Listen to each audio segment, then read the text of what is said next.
नमस्कार, news for nation देख रहे हैं आप। आपके साथ मैं हूं ऋचा शर्मा। बिहार में चुनाव खत्म हो गया है, उसके बाद सबकी निगाहें अब बंगाल चुनाव पर जाकर टिक गई हैं, क्योंकि बंगाल में चुनाव होना है और अभी से सियासी घमासान छिड़ गया है। जीत हार के खेल की शुरुआत भी हो गई है। जोड़ तोड़ छोड़ वाली राजनीति भी देखने को मिल रही है, बयानबाजी भी खूब हो रहा है।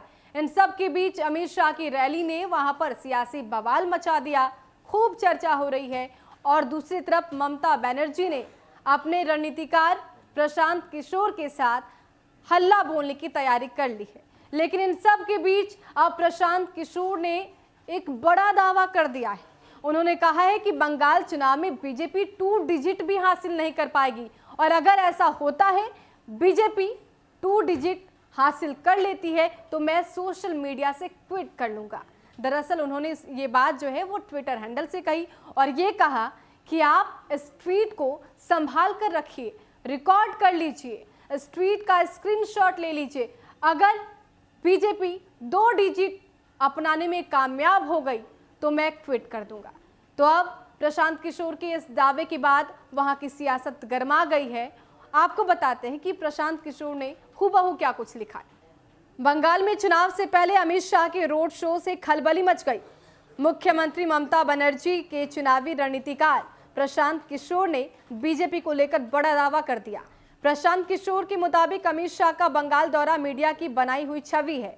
उन्होंने ये भी कहा कि बीजेपी नतीजे में दहाई का आंकड़ा भी नहीं पार कर पाएगी। दरअसल प्रशांत किशोर ने ट्वीट करके ये बातें कही। ट्वीट करके उन्होंने लिखा कि मीडिया के समर्थित पक्ष द्वारा बढ़ा चढ़ाकर दिखाया गया। वास्तव में बीजेपी को दहाई का आंकड़ा पार करने में भी मुश्किल होगी। कृपया इस ट्वीट को सेव कर लें। अगर बीजेपी अच्छा करती है तो मैं ये काम छोड़ दूंगा। आपको बता दें कि प्रशांत किशोर का ये एक बयान गृह मंत्री अमित शाह की 2 दिन के बंगाल दौरे के बाद आया। उन्होंने बीजेपी को सत्ता मिलने पर 5 साल में सोनार बांग्ला यानी कि सोने जैसा बंगाल बनाने की बात कही। बंगाल में टीएमसी शुभेंदु अधिकारी के झटके से अभी उबरी भी नहीं कि एक बार फिर से बगावते सुर देखने को मिल रहे हैं। ये बगावते सुर टीएमसी की तरफ से चुनाव में नया पार लगाने के लिए लाए गए चुनावी रणनीतिकार प्रशांत किशोर के खिलाफ है। आपको बताएं कि मुख्यमंत्री ममता बनर्जी की जो क्षमता है उससे कई ज़्यादा राज्य में किसी की ज़रूरत नहीं है। वहीं हावड़ा के शिवपुर विधानसभा क्षेत्र के विधायक जट्टू लहिड़ी ने कहा है कि मुख्यमंत्री ममता बनर्जी की जो क्षमता है उससे ज़्यादा राज्य में किसी की ज़रूरत नहीं है।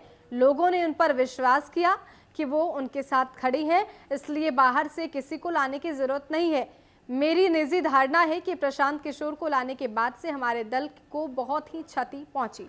तो अब पीके को लेकर टीएमसी में बवाल मच गया है। जहां एक तरफ ममता बनर्जी उनके साथ नजर आ रही है, तो कुछ विधायकों का कहना है कि जब से पीके की एंट्री हुई है तब से पार्टी को क्षति पहुंची है। ऐसे में खुद रणनीति बनानी चाहिए और खुद हल्ला बोलना चाहिए। हालांकि इस बीच पीके जो है वो बड़ा दावा कर देते हैं और ये कहते हैं कि बीजेपी यहाँ पर 2 डिजिट नहीं पाएगी, क्योंकि अगर दहाई खोल लेती है बीजेपी, यहाँ पर दहाई सीट उसके कब्जे में चली जाती है, तो प्रशांत किशोर अपना काम करना छोड़ देंगे। तो प्रशांत किशोर ने जिस तरीके से चैलेंज दिया और बड़ा दावा किया, अब देखना होगा कि सियासत में क्या कुछ नया नजर आने वाला है। फिलहाल के लिए इतना ही। बने रहे हमारे साथ और देखते रहे न्यूज़ फॉर नेशन। नमस्कार।